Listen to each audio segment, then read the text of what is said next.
क्या सीएसएस इम्तहान में उम्र की बालाई हद 35 साल मुकर्रर की गई है? और क्या सीएसएस एस्पायरेंट्स अब 3 की जगह 5 मरतबा इम्तहान में शामिल होने का हक रखेंगे? गुज़श्ता दिनों कौमी असम्बली में एक करारदाद पास हुई, एक रेजोल्यूशन पास हुई, जिसमें ये रिकमेंडेशन दी गई है कि पहले के मुकाबले में इस दफ़ा सीएसएस एस्पायरेंट्स को 5 मरतबा इम्तहान में शामिल होने का हक दिया जाए। और साथ ही साथ ये रिकमेंडेशन भी दी गई है कि उम्र की बालाई हद जो है वो 35 साल मुकर्रर की जाए।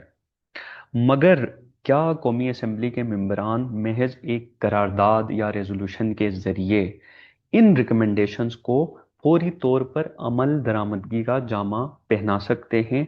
तो इसका जवाब है नहीं।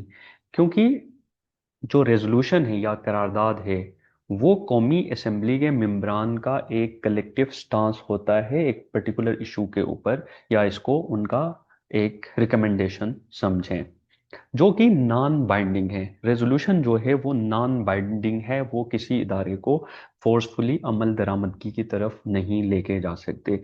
मिसाल के तौर पर एफपीएससी जो है वो अपने रूल्स एंड रेगुलेशंस के मुताबिक सीएसएस का इम्तहान कंडक्ट कर पाता है।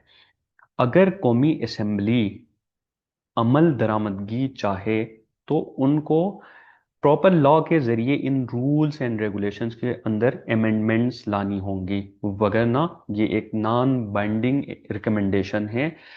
जिसको एफपीएससी चाहे तो इसको एक्सेप्ट करे, चाहे इसको रिजेक्ट करे। अब एफपीएससी जो है वो अपने इस सीएसएस इम्तहान को कैसे गवर्न करती है? Through their rules and regulations. उनके जो अपने रूल्स एंड रेगुलेशंस हैं जो इम्तहान के लिए, रिक्रूटमेंट के लिए बने हुए हैं, इनको फॉर्मल तरीके से लेजिस्लेटिव एक्शन के जरिए जब तक इन रूल्स के अंदर अमेंडमेंट्स नहीं लाए जाएंगी, मसलन अगर पहले 30 साल है तो अमेंडमेंट के जरिए उसको 35 साल किया जाए। अगर पहले 3 मरतबा अटेम्प्ट्स देने की इजाज़त थी तो इस मरतबा उन लॉस के अंदर 5 मरतबा अमेंडमेंट्स के जरिए लिखा जाए, फिर ही ये रिकमेंडेशन जो हैं वो अमल दरामदगी की तरफ जा सकती हैं। वगरना एफपीएससी के पास ये चॉइस है कि वो पार्लियामेंट के इस एक्शन को, इस ओपिनियन को, इन रिकमेंडेशंस को एक्सेप्ट करें या रिजेक्ट करें।